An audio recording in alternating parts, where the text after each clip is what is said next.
अस्सलाम वालेकुम नाज़रीन, ताज़ा खबर में आप सबका खैर मकदम है। मैं हूं हबीब उमर। आइए सबसे पहले नजर डालते हैं आज की अहम हेडलाइंस पर।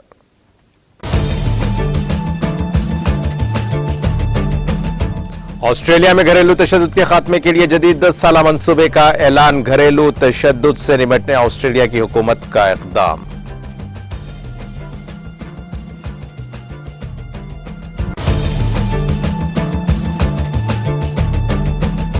वज़ीर तालीम के हाथों उत्तराखंड हायर एजुकेशन में कौमी तालीमी पॉलिसी का आगाज। तकरीब में उत्तराखंड के वज़ीर आला पुष्कर सिंह धामी व दीगर की शिरकत।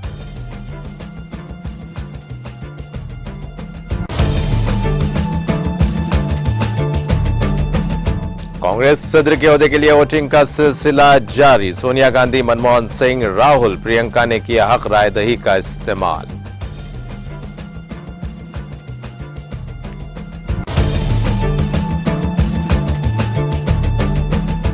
गुजरात की इंतखाबी मुहिम में जाने से रोकने के लिए मेरी गिरफ्तारी की तैयारी। दिल्ली के नायब वजीर आला मनीष सिसोदिया का बयान।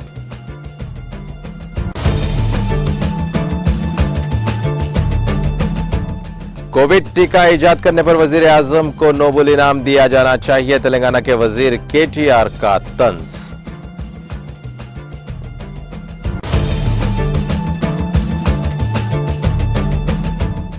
हैदराबाद में एक ही खानदान के 4 अफराद की खुदकुशी। पुलिस ने मुकदमा दर्ज करके किया तहकीकात का आगाज।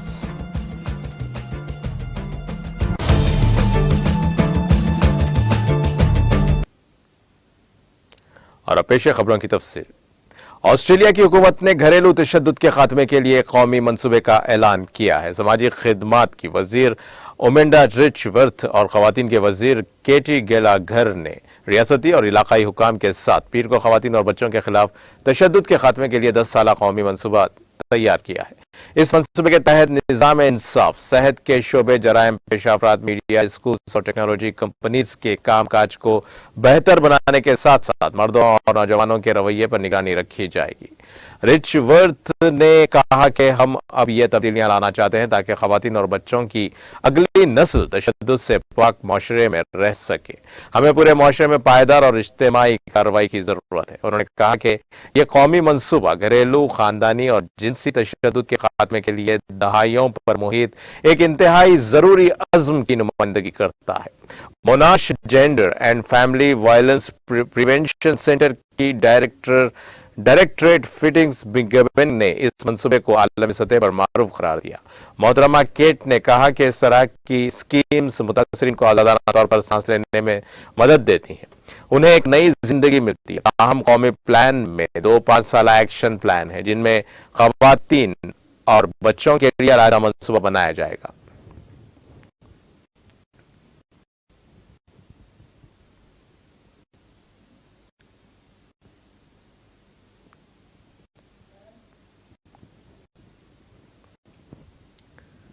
ईरान के वजीर पेट्रोलियम जवाद ओजी ने कहा कि ईरान ने वेनेजुला में अपने खाम तेल की रिफाइनिंग करना शुरू कर दिया। यह इत्तला ओजी से वाबस्ता वजारत की खबररसा एजेंसी ने दी है। खबररसा एजेंसी शाना ने ओजी के हवाले से कहा कि ईरान ने वेनेजुला की एल पॉजिटिव रिफाइनरी में अपने खाम तेल की रोजाना तकरीबन 1 लाख बैरल प्रोसेसिंग शुरू कर दी। उन्होंने कहा कि ये एक देरीना और 43 साल पुराना खौफ था जो national Irani oil refining and distribution company में मेरे साथियों की कोशिशों से पूरा हुआ है।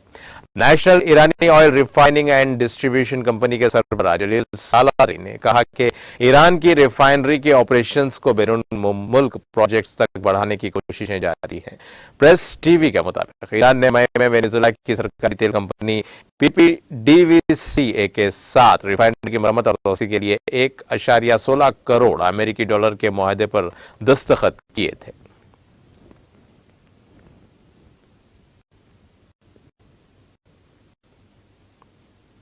मरकजी वजीर तालीम धर्मेंद्र प्रधान, उत्तराखंड के वजीर आला पुष्कर सिंह धामी और आला तालीम के रियासती वजीर डॉक्टर धन सिंह रावत ने रियासत के आला तालीमी शोबे में कौमी तालीमी पॉलिसी का आगाज किया है।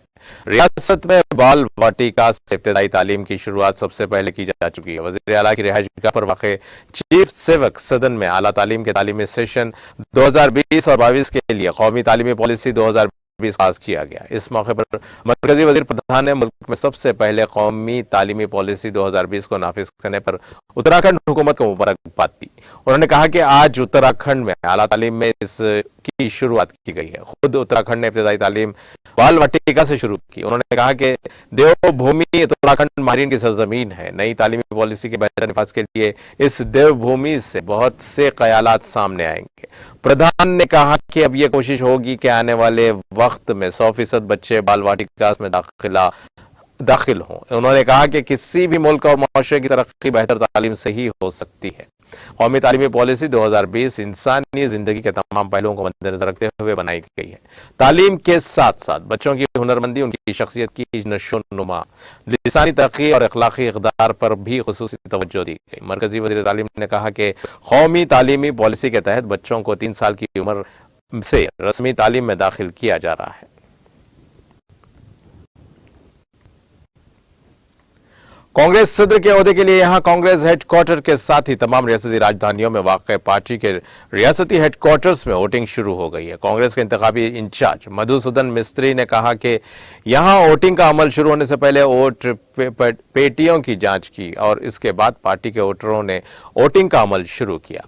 भारत जोड़ो यात्रा में हिस्सा लेने वाले कांग्रेस के अरकान कर्नाटक में जिले बेलारी के सिंगांक्लू में वोटिंग में हिस्सा ले रहे हैं। यात्रा में मीटिंग के लिए रखे गए कंटेनर्स को पोलिंग स्टेशन बना दिया गया और मंदुबीन उसी में वोट दे रहे हैं। कांग्रेस सदर के ओहदे के लिए आज इंतखाबात हो रहे हैं और वोटिंग शाम 4 बजे तक जारी रहेगी। वोटों की गिनती 19 अक्टूबर को होगी।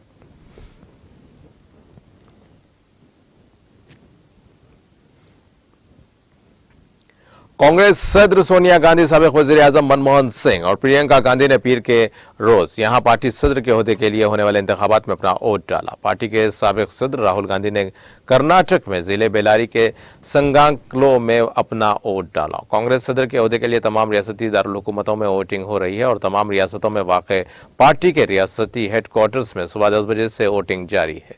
कांग्रेस सदर के ओहदे के इंतखाब में पार्टी के सीनियर लीडर मल्लिकार्जुन खड़गे और शशि थरूर के दरमियान सीधा मुकाबला है। यहां कांग्रेस हेडक्वार्टर में वोटिंग शुरू होने से पहले पार्टी के इंतखाबी इंचार्ज मधुसूदन मिस्त्री ने बैलेट बॉक्स को चेक किया और फिर पार्टी के सीनियर लीडर पी चिदम्बरम ने पहले वोट डाला। इसके बाद पार्टी के मंदुबीन ने भी वोटिंग शुरू कर दी। भारत जोड़ो यात्रा में हिस्सा लेने वाले कांग्रेस के अरकान कर्नाटक में जिले बेलारी के संगांकालू में वोटिंग में हिस्सा ले रहे हैं। यात्रा में मीटिंग के लिए रखे गए कंटेनर्स को पोलिंग स्टेशन बना दिया गया और अरकान इसी में वोट दे रहे हैं। कांग्रेस सदर के ओहदे के लिए आज इंतखाबात हो रहे हैं और वोटिंग शाम 4 बजे तक जारी रहेगी। वोटों की गिनती 19 अक्टूबर को होगी।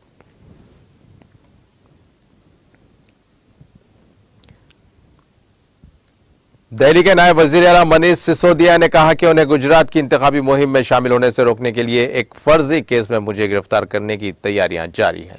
सिसोदिया ने नई एक्साइज पॉलिसी के घोटाले केस में सीबीआई के सामने पेश होने से पहले पीर के रोज कई ट्वीट्स किए।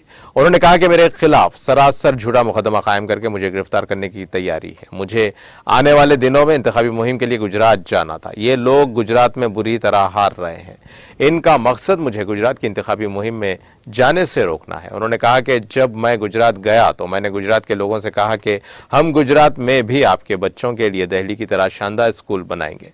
लोग बहुत खुश हैं, लेकिन ये लोग नहीं चाहते कि गुजरात में भी अच्छे स्कूल बने, गुजरात के लोग भी पढ़ें और तरक्की करें। लेकिन मेरा जेल जाने से गुजरात इंतखाबी मुहिम नहीं रुकेगी। आज हर गुजराती उठ खड़ा हुआ है। गुजरात का बच्चा बच्चा अब अच्छे स्कूल, हॉस्पिटल, नौकरी, बिजली के लिए मुहिम चला रहे हैं। गुजरात में आने वाले इंतखाबात में एक इनकलाब साबित होंगे। सिसोदिया ने कहा कि मेरे खिलाफ मुकम्मल तौर पर झूठा मुकदमा बनाया गया। मेरे घर छापेमारी की गई, कुछ नहीं मिला। मेरे तमाम बैंक लॉकर्स देखे गए, कुछ नहीं मिला। मेरे गांव जाकर सब कुछ चेक किया, कुछ नहीं मिला। यह केस मुकम्मल तौर पर फर्जी है। उन्होंने सहाफियों को बताया कि मुझे सीबीआई में बुलाया गया है, वो मुझे गिरफ्तार करने की तैयारी कर रहे हैं।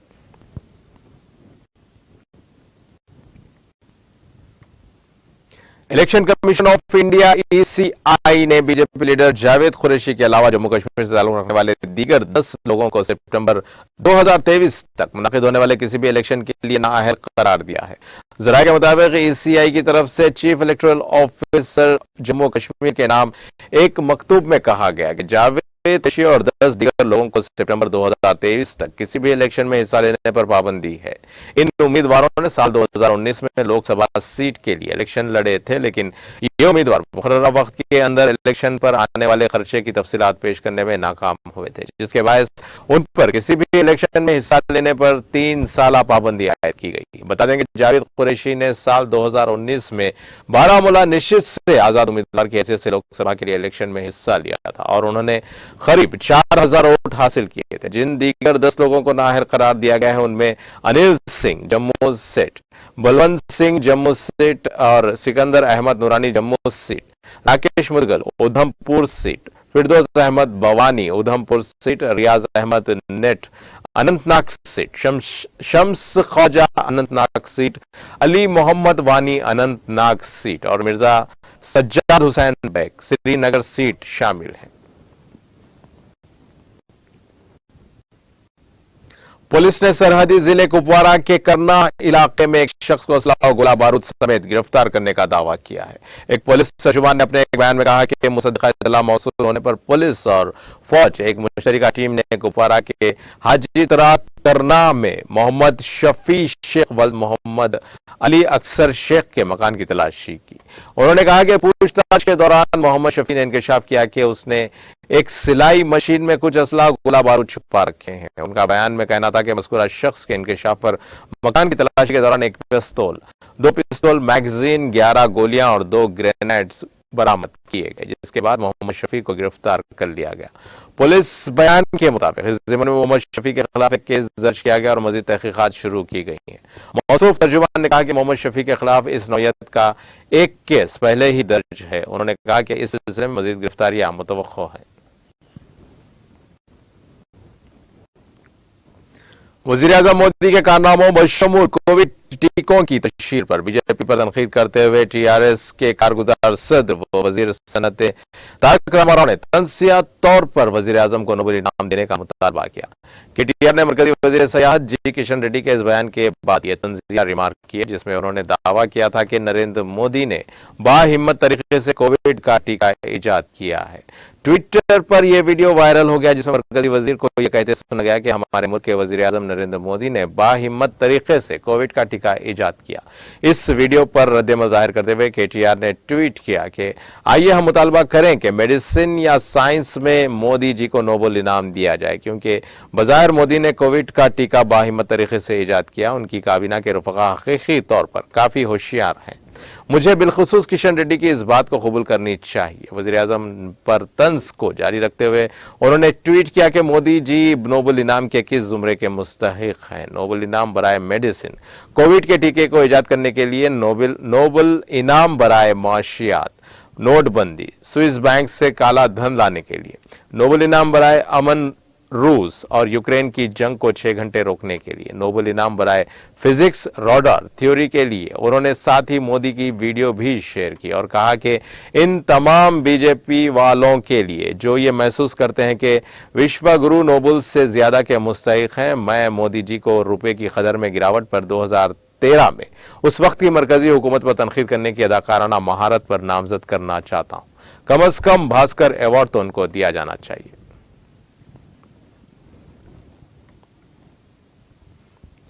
कुलीन कांग्रेस कमेटी के सदर के इंतखाब के सिलसिले में हैदराबाद में पार्टी के हेडक्वार्टर गांधी भवन में पोलिंग सेंटर कायम किया गया। आज सुबह 10 बजे से कांग्रेस सदर के इंतखाब के लिए पोलिंग शुरू हुई, जिसमें तेलंगाना प्रदेश कांग्रेस कमेटी के 238 अरकान अपने वोट के हक से इस्तेफादा कर रहे हैं। एपी के कर्नूल जिले में भी पोलिंग बूथ बनाया गया है। हैदराबाद में राजमोहन रिटर्निंग ऑफिसर बनाए गए हैं और राज भागल असिस्टेंट रिटर्निंग ऑफिसर बनाए गए। मोहम्मद अली शब्बीर और मल्लू रवि घर खरगे के पोलिंग एजेंट बनाए गए, जबकि एम श्रीकांत और संतोष कुमार थरूर के पोल एजेंट बनाए गए हैं।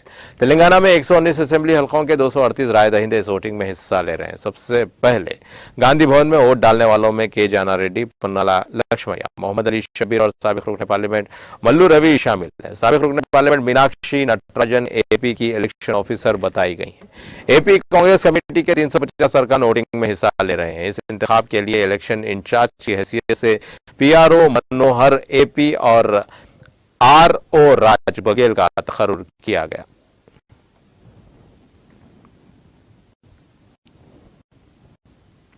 शहर हैदराबाद के इलाके चंदा नगर में एक ही खानदान के 4 अफराद ने खुदकुशी कर ली। जराये के मुताबिक नागा राजू, उसकी बीवी सुजाता, बेटी रम्याश्री और बेटा टिल्लू चंदा नगर के राजीव गृह कल्पा के ब्लॉक नंबर 18 में गुज़िश्ता 7 साल से रहते हैं। मुकामी अफराद ने बताया कि उनका दरवाजा जुमा से बंद है। पीर की सुबह से उनको मकान से बदबू आ रही है, जिसके बाद उन्होंने दरवाजे पर दस्तक दी, ताहम किसी ने दरवाजा नहीं खोला। जब पड़ोसियों ने जबरदस्ती तौर पर दरवाजा खोला तो उन्हें यह देखकर हैरत हो गई कि नागाराज और उसके अरकान खानदान मुर्दा पाए गए। शुबा किया जाता है कि खानदानी झगड़े इस इंतहाई इक़दाम की वजह है। मुकामी अफराद की शिकायत पर पुलिस वहां पहुंची, जिसने एक मामला दर्ज करके लाशों को पोस्टमार्टम के लिए भेज दिया। बाज़ अफराद की जानिब से कार को पीछे से मामूली टक्कर के बाद कार में सवार खातून ने कार से निकलकर हंगामा आराई शुरू कर दी। इसने एक शख्स को तमाचा रसीद किया और दीगर नौजवानों के साथ बदकलामी की। तेलंगाना के जिले रंगारेड्डी के मीरपेट में यह चौंका देने वाला वाकया कल शब पेश आया। बाद इस खातून ने चप्पल से एक शख्स की पिटाई कर दी और कार की मरम्मत के लिए इसे रकम देने का मुतालबा किया। इस खातून ने कहा कि कोत्तापल्ली का सर्कल इंस्पेक्टर चंद्रैया उसका चचा है। इस वाकये के वक्त वहां मौजूद मुकामी अफराद ने मुतालबा किया कि यह खातून इस शख्स से माजरत खाही करे जिसको इसने तमाचा रसीद किया था। इस वाकये की इत्तला के साथ ही पुलिस वहां पहुंची, जिसने खातून की कार को मीरपेट पुलिस स्टेशन मुंतकिल कर दिया।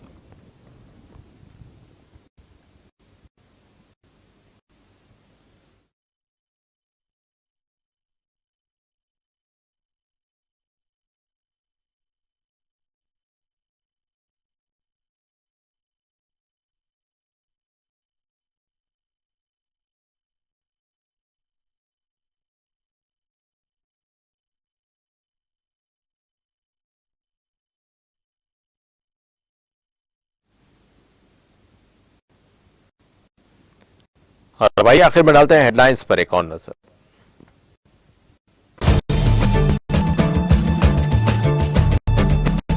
ऑस्ट्रेलिया में घरेलू तशद्दुद के खत्मे के लिए जदीद 10 साला मंसूबे का ऐलान। घरेलू तशद्दुद से निपटने ऑस्ट्रेलिया की हुकूमत का इक़दाम।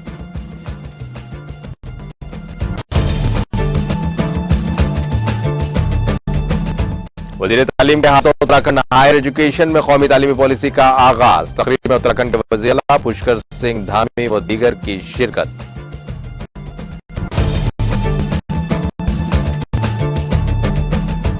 कांग्रेस सदर के ओहदे के लिए वोटिंग का सिलसिला जारी। सोनिया गांधी ने किया हक राय दही का इस्तेमाल।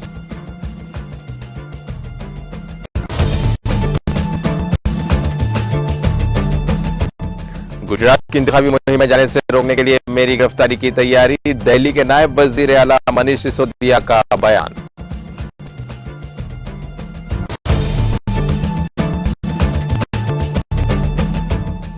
कोविड टीका ईजाद करने पर वजीर आजम को नोबेल इनाम दिया जाना चाहिए। तेलंगाना के वजीर केटीआर का तंज।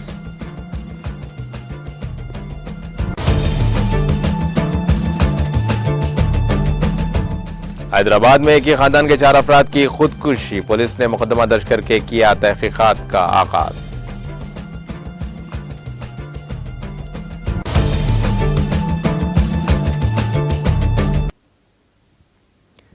इसी के साथ नाज़रीन ताज़ा खबर का सिलसिला यहीं खत्म होता है। ताज़ा खबरों के लिए देखते रहिए टीटीवी और मुझे दें इजाजत। अल्लाह हाफिज।